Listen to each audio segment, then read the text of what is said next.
Você deve ter percebido já, por muito que já foi falado aqui, que nessa manhã eu quero conversar com você sobre uma emoção que muitas vezes determina a nossa vida, que é o desânimo. Uma emoção que é conhecida por muitas vezes sabotar os nossos planos. Quantos aqui nunca estabeleceram uma meta, um objetivo, tiveram um sonho, mas de uma hora para outra desistiram de tudo? Como se nada mais fizesse sentido. Muito obrigado, Vitor. Quantos aqui não estavam motivados num dia, determinados a fazer algo, quando de repente aquela motivação foi embora? Quantos já não atenderam ao chamado de Deus para um relacionamento mais íntimo com Ele? Vieram aqui à frente, se decidiram, disseram: Deus, eu quero viver isso que o Senhor está me chamando.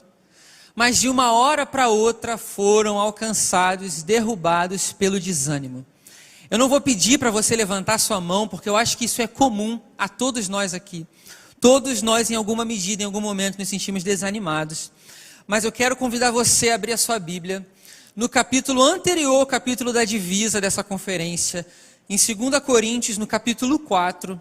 Nós vamos ler os 7 primeiros versículos, e eu quero olhar um pouco para o que Paulo diz para nós, para que nós possamos aprender e entender como que nós vamos lidar com o desânimo. Então abre aí a sua Bíblia em 2 Coríntios, nós vamos ler o capítulo 4, do 1 ao 7.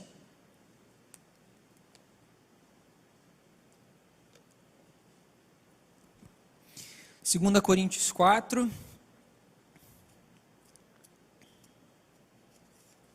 diz assim: portanto, visto que temos este ministério pela misericórdia que nos foi dada, não desanimamos.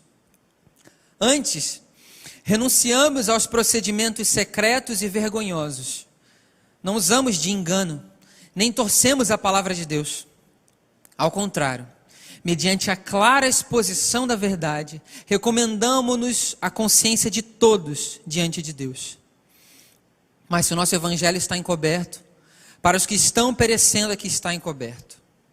O Deus desta era cegou o entendimento dos descrentes, para que não vejam a luz do evangelho da glória de Cristo, que é a imagem de Deus. Mas não pregamos a nós mesmos, mas a Jesus Cristo, o Senhor, e a nós como escravos de vocês, por causa de Jesus.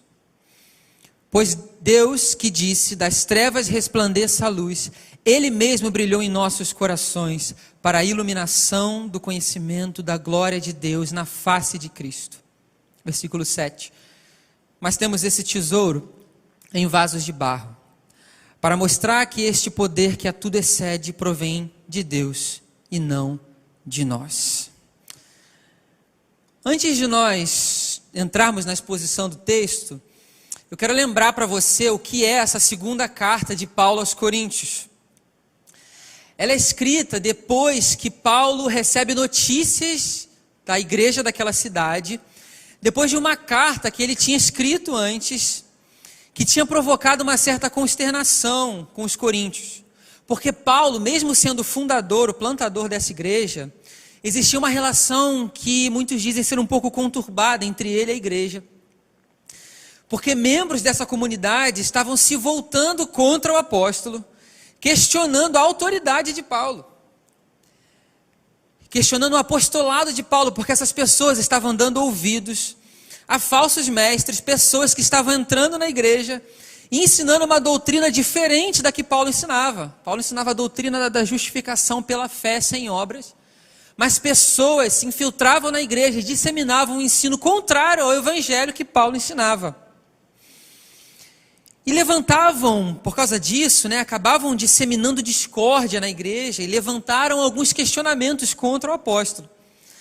Aí é nesse contexto que Paulo manda uma carta pesada para eles, e ele estava na expectativa de como estava a igreja. Ele então recebe notícias de que a igreja recebeu bem essa carta. A igreja tinha se contristado, disciplinaram o líder da rebelião contra o apóstolo, e agora demonstravam amor por Paulo. Só que ainda ficavam alguns questionamentos que ainda eram levantados pelos falsos mestres, que foram levantados pelos falsos mestres, e que precisavam de esclarecimento. E entre muitas das acusações que levantavam contra Paulo, eu quero destacar uma delas para o propósito da mensagem nessa manhã. Porque sabia-se que Paulo, em cada cidade que ele ia pregar o evangelho, na estratégia dele, ele primeiro ia à sinagoga pregar aos judeus e depois para os gentios. Mas sistematicamente Paulo era rejeitado pelos judeus. E essa rejeição da mensagem do evangelho, quando Paulo estava anunciando ela, muitas vezes terminava em prisão, em apedrejamento, em açoite com varas, em expulsão da cidade. E isso com muita frequência deixava Paulo destituído, uma vez que ele dependia da hospitalidade e da ajuda de irmãos. Então, por isso, muitas vezes, Paulo, ele passava fome, passava necessidades, ficava à noite sem dormir. Paulo sofria ameaças de morte. Ele era traído por gente próxima e era rejeitado pelo próprio povo. Então, entre a primeira carta aos Coríntios e a segunda, existem pelo menos 6 listas de sofrimentos que Paulo faz, que Paulo diz que ele passa entre essas 2 cartas. Mas por que ele fazia isso? Ele listava os sofrimentos. Porque esses falsos mestres, eles estavam dizendo que os sofrimentos eram uma prova de que Deus não estava com Paulo. Eles diziam que se Paulo era de Deus, por que Deus permitia que Paulo passasse por tanto sofrimento? Se esse homem é o apóstolo enviado aos gentios, por que ele passa fome? Por que ele passa necessidade? Então isso era uma forma de apontar e dizer para Paulo: você não é de Deus, porque se você fosse de Deus, você não passaria todas essas dificuldades. Então, uma das razões pela qual Paulo está escrevendo essa carta é para responder a esse tipo de alegação, de acusação que ele sofria. Paulo queria conseguir reconquistar os coríntios para viverem uma lealdade verdadeira ao evangelho. E que eles confrontassem essa aceitação a qualquer mensagem dos falsos mestres. E eles vivessem um ministério cristão que fosse digno de ser seguido por outras pessoas. Então Paulo deixa claro: sim, eu sofro, mas eu não desanimo. Paulo sofria, mas não desanimava. Agora por quê? Como que Paulo combatia o desânimo em meio a um ambiente de tanto sofrimento? Eu creio que nesse texto que nós lemos existem pelo menos 3 atitudes de Paulo que mostram como ele combatia o desânimo e pode ajudar a gente a combater da mesma forma. Quantas pessoas não vivem momentos de empolgação lindos, estabelecem compromissos que são destruídos por um momento repentino de desânimo. Mas eu creio que se nós olharmos para essas atitudes de Paulo, nós podemos, junto com ele, sermos reorientados a como combater esse tipo de emoção. E a primeira que eu quero olhar com você está nos 2 primeiros versículos, eu vou lê-los novamente. Diz assim: portanto, visto que temos este ministério pela misericórdia que nos foi dada, não desanimamos. Antes, renunciamos aos procedimentos secretos e vergonhosos.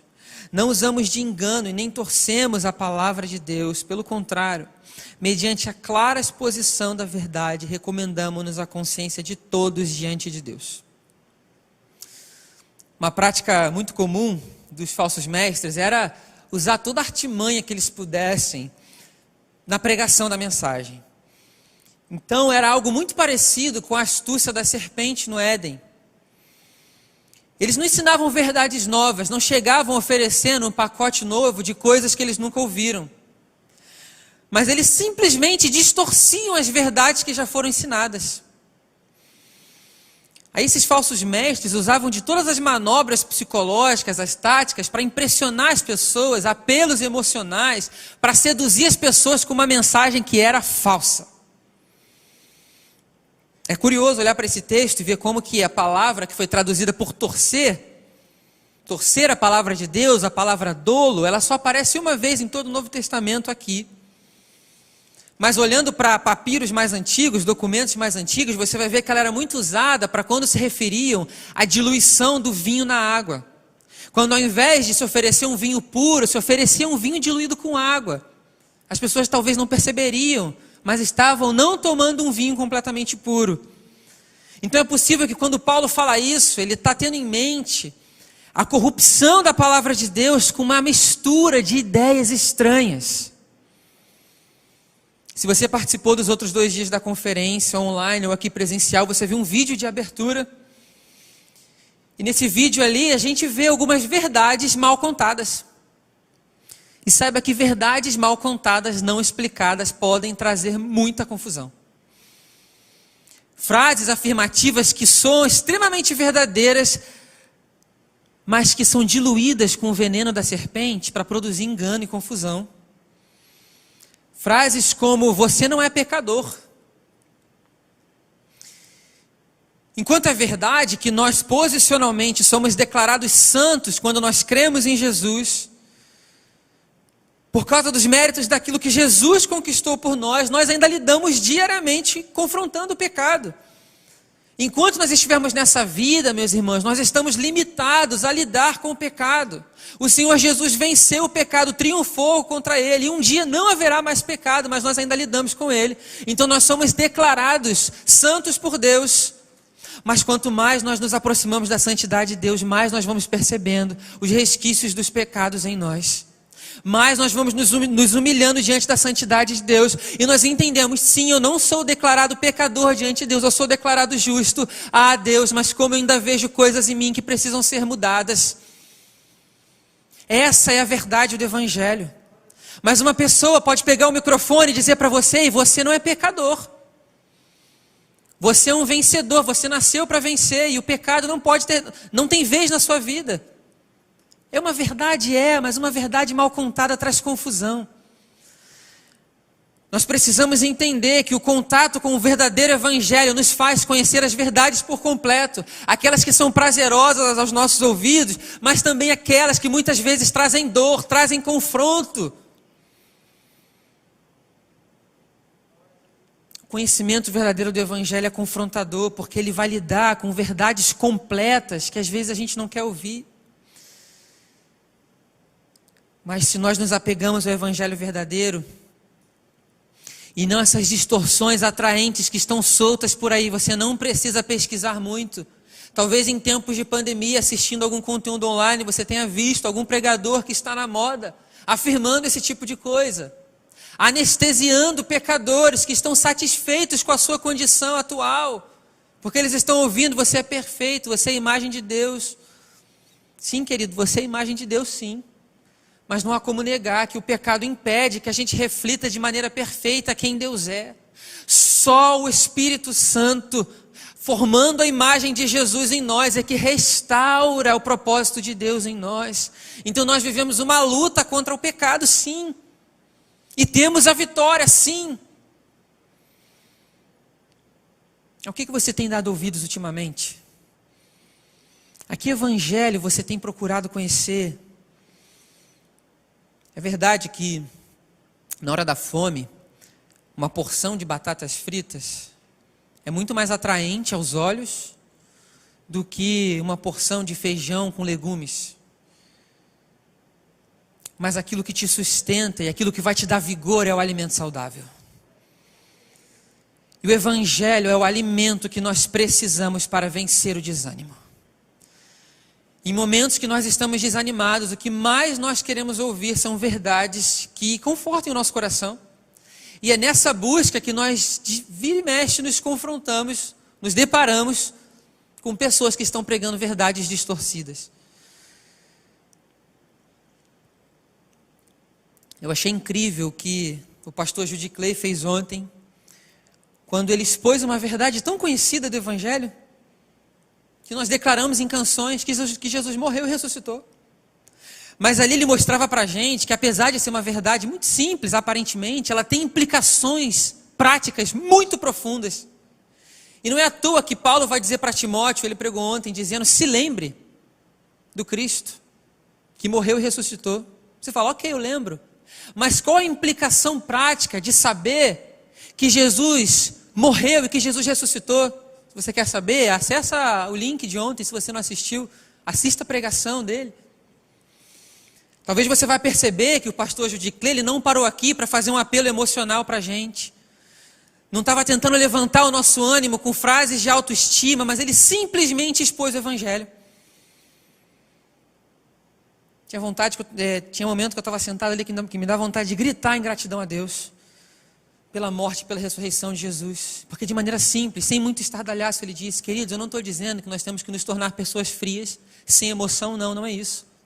Mas nós precisamos tomar cuidado. Existe muita coisa sendo diluída com a palavra de Deus, entrando nos nossos ouvidos, encontrando morada no nosso coração. E quando nós percebemos que aquela verdade não tem fundamento, nós desanimamos. Quantas vezes eu não ouvi pessoas dizendo que porque Jesus levou sobre si as nossas dores e as nossas enfermidades, nós não devemos aceitar doença. Esse texto é verdadeiro, porque haverá um dia em que nós não enfrentaremos limitação de doença alguma, mas como explicar tantas pessoas crentes piedosas que faleceram durante essa pandemia? O que nós vamos dizer para as famílias que tem pessoas que estão buscando ao Senhor, fazendo a vontade de Deus, mas que a doença está atingindo a sua casa? Nós pregamos a verdade completa do Evangelho. Nós dizemos, sim, Jesus levou sobre si as nossas enfermidades. Então, ainda que a morte te alcance, e ontem eu me arrepiei quando o pastor Judy Clay disse, o máximo que a morte pode fazer é te levar e te apresentar a Cristo. O máximo que a morte pode fazer é te apresentar a Cristo. Não há motivo para se entristecer com a morte. O Evangelho nos diz isso, mas é difícil ouvir. É difícil pensar nisso quando há um familiar nosso, quando há um parente, um amigo querido, enfrentando, lidando, à beira da morte. Mas é a verdade do Evangelho, querido. É difícil de digerir, mas ela tem fundamento na palavra de Deus. Então, ainda que pareça difícil, a palavra de Deus vai se cumprir, vai se cumprir.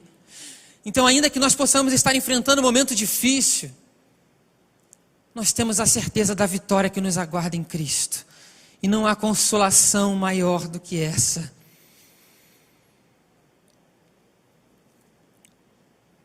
Então a primeira atitude de Paulo é se apegar ao Evangelho verdadeiro. É não distorcer a palavra de Deus, não diluí-la para ser mais agradável aos ouvidos, mas é pregar o Evangelho completo da salvação em Cristo. Se apega a esse Evangelho.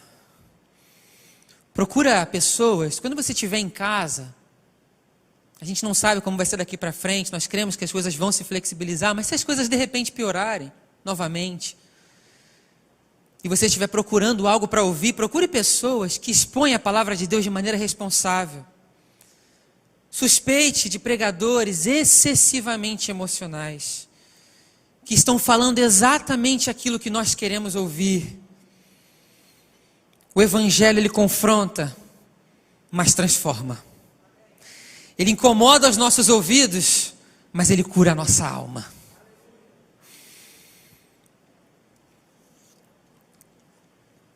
Mas há ainda uma segunda atitude de Paulo, que eu creio que fica clara nos versículos 4 e 5.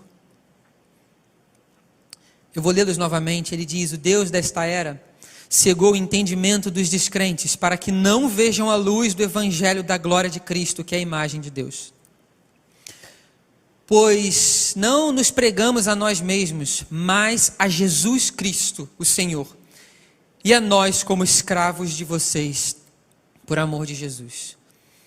Paulo diz, nós não pregamos a nós mesmos, mas nós pregamos a Jesus. Deixa eu te fazer uma pergunta, você não precisa respondê-la, responda na sua mente. Quais são as suas prioridades? Eu acho que se eu fizesse uma pesquisa aqui agora, nessa igreja, eu acho que a gente teria uma lista mais ou menos assim. Em primeiro lugar, Deus. Em segundo lugar, acho que a família. Em terceiro, os amigos. Em quarto, talvez o trabalho, ou para alguns o trabalho antes dos amigos. E em quinto, de repente, lazer. Nós temos mentalmente uma lista de prioridades, de algo que nós devemos priorizar. E ela parece muito bonita, essa lista. Porque parece algo que dá certo para a maioria de nós. Mas eu vou te mostrar como isso não funciona. Porque isso tem muito mais a ver com uma forma religiosa de pensar a vida do que pelo Evangelho. Eu quero que você imagine agora comigo, eu sei que está próximo a hora do almoço. E eu agora me arrependi de trazer essa ilustração para você, mas eu quero que você imagine uma pizza. Imagine uma pizza, mas ignora a fome que vai vir quando você imaginar essa pizza. E imagine uma fatia da pizza. Eu quero que você pense que na mentalidade do religioso, a vida é como uma pizza, partida em vários pedaços, em várias fatias. Em que um dos pedaços tem a ver com Deus, outro tem a ver com a família, outro tem a ver com os amigos, com o trabalho, com o lazer, etc. Então a vida seria uma soma de vários pedaços que compõem essa pizza. E para que você viva um relacionamento com Deus, você separa um pedaço dessa vida, dessa pizza, você separa um pedaço dessa vida para Deus. E aí, se você quer ser mais espiritual, você precisa aumentar o pedaço que é dedicado para Deus. Você precisa dedicar mais tempo para isso. Como se Deus pudesse ser reduzido a uma parte da vida.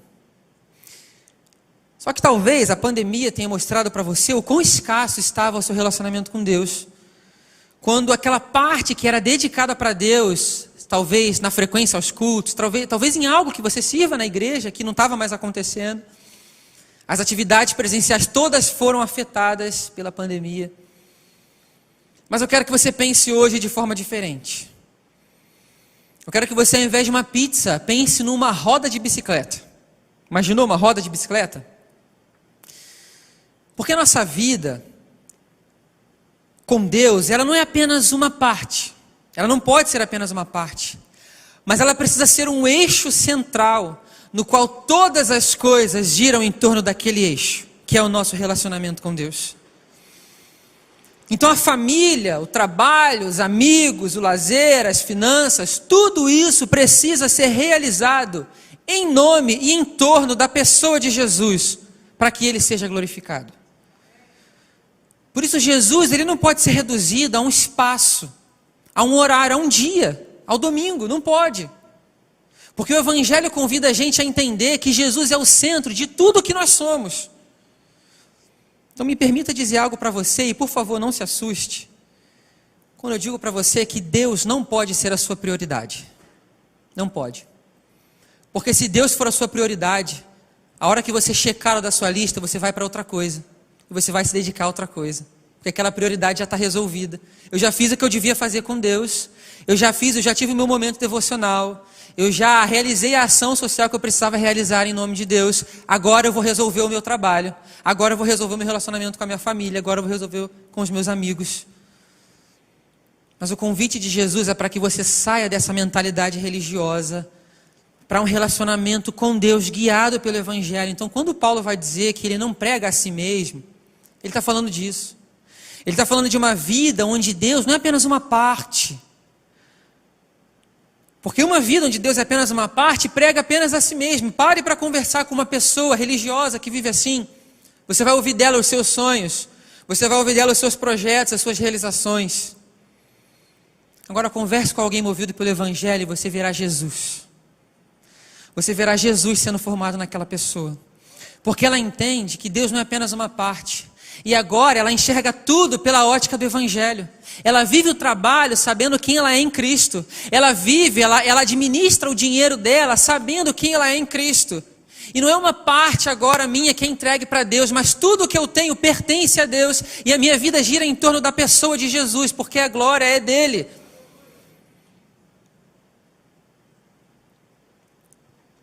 Então eu vejo essa atitude de Paulo de revelar Cristo na vida, não pregar a si mesmo. Quantas pessoas que você para conversar e você ouve tanto sobre elas. Quando alguém que é movido pelo Evangelho simplesmente demonstra quem Jesus é. Paulo revelava Jesus na sua vida e não pregava a si próprio. Mas ele entendia que tudo que ele vivia, tudo que ele fazia girava em torno da pessoa de Jesus. E por último, Eu quero olhar para o versículo 6 e 7, que diz: pois Deus que disse, das trevas resplandeça a luz, Ele mesmo brilhou em nossos corações para a iluminação do conhecimento da glória de Deus na face de Cristo. Versículo 7. Mas temos esse tesouro em vasos de barro, para mostrar que este poder que a tudo excede, provém de Deus e não de nós.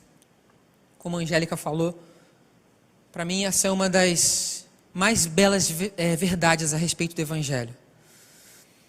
Paulo diz que Deus faz resplandecer uma luz em nossos corações, e essa luz ela ilumina o nosso conhecimento, para nós conhecermos mais a Deus através de Jesus. Só que esse tesouro que todo crente em Jesus carrega, ele está em vasos de barro, frágeis. E era uma prática comum daquela época se guardar tesouro em vasos de barro. Imagine que um ladrão assaltava a casa, ele olharia para os vasos que tivessem maior valor. Mas os vasos frágeis, vasos de barro, baratos, ali se escondiam tesouros.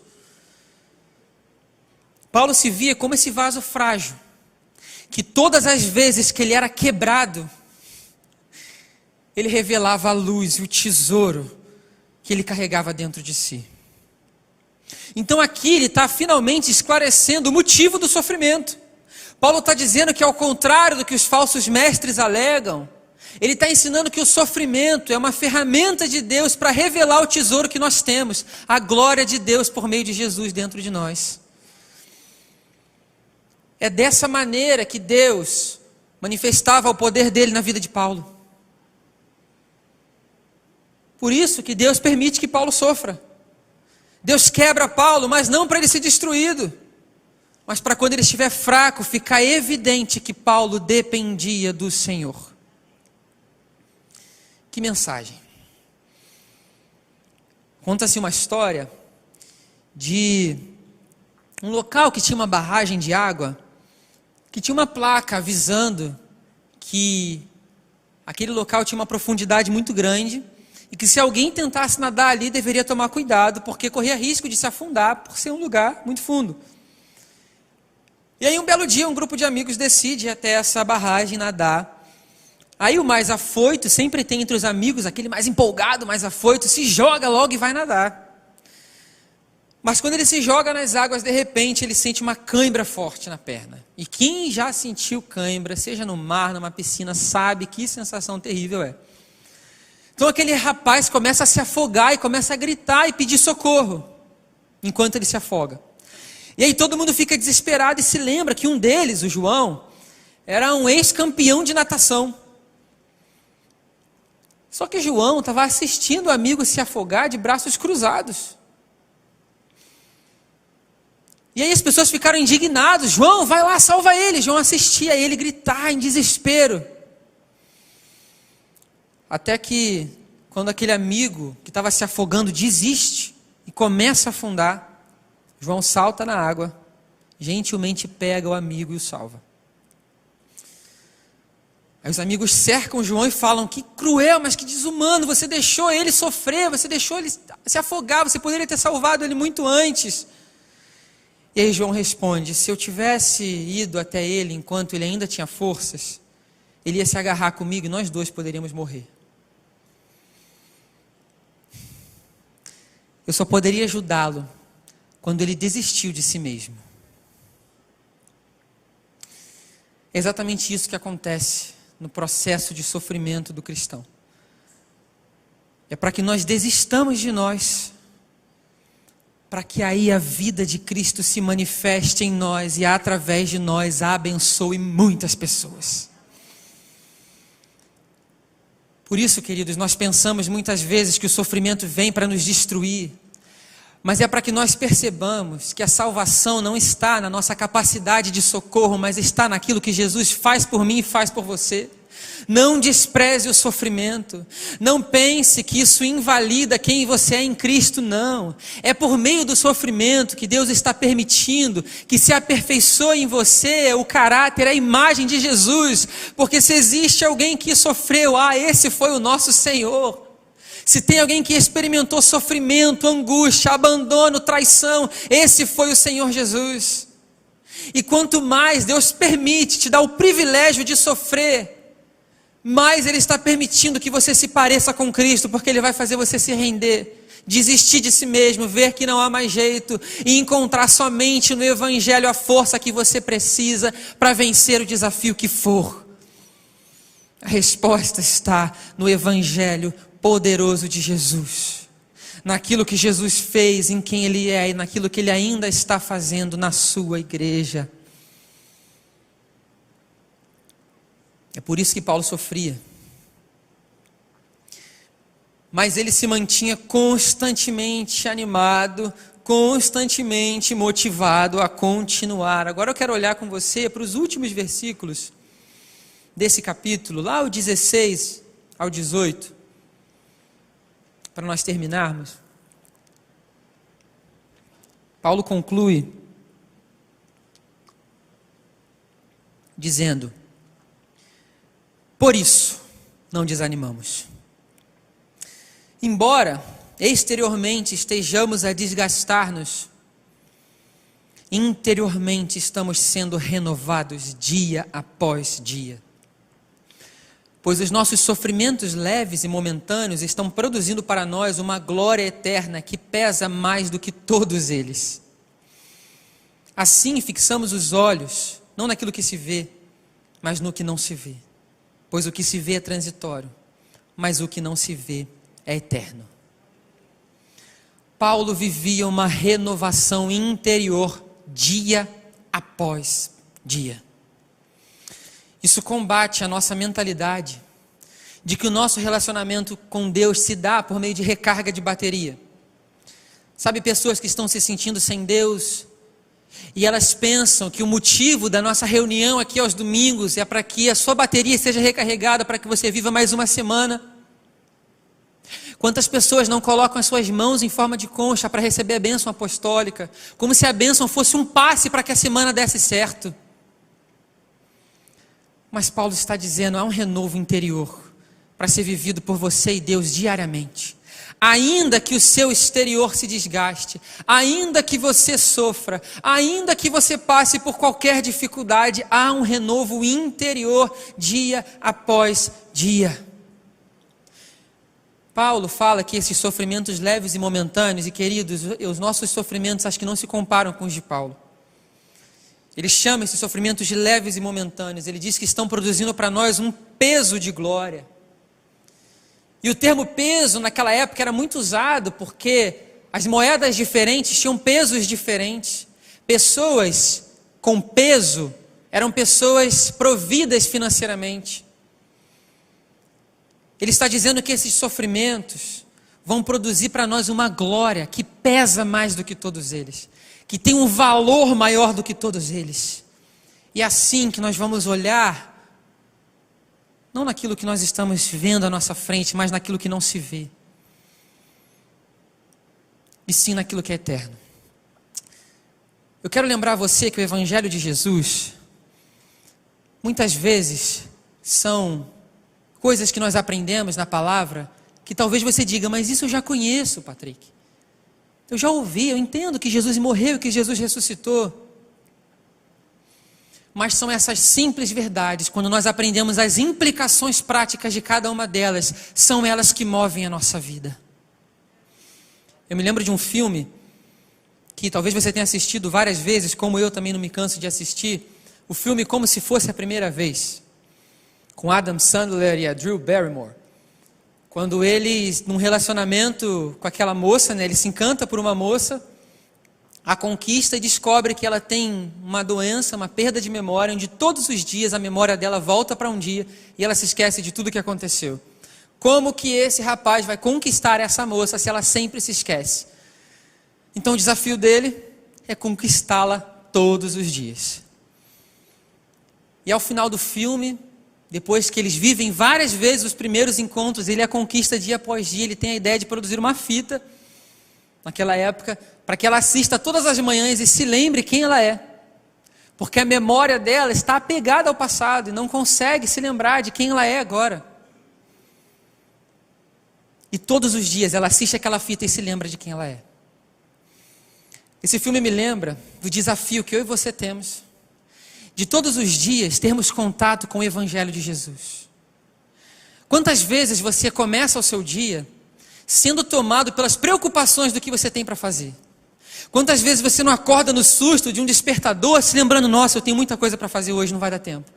Nossa, eu estou preocupado com isso, com aquilo, e você recebe para si algo que você não é em Cristo, porque você se esquece de tudo que Jesus conquistou por você.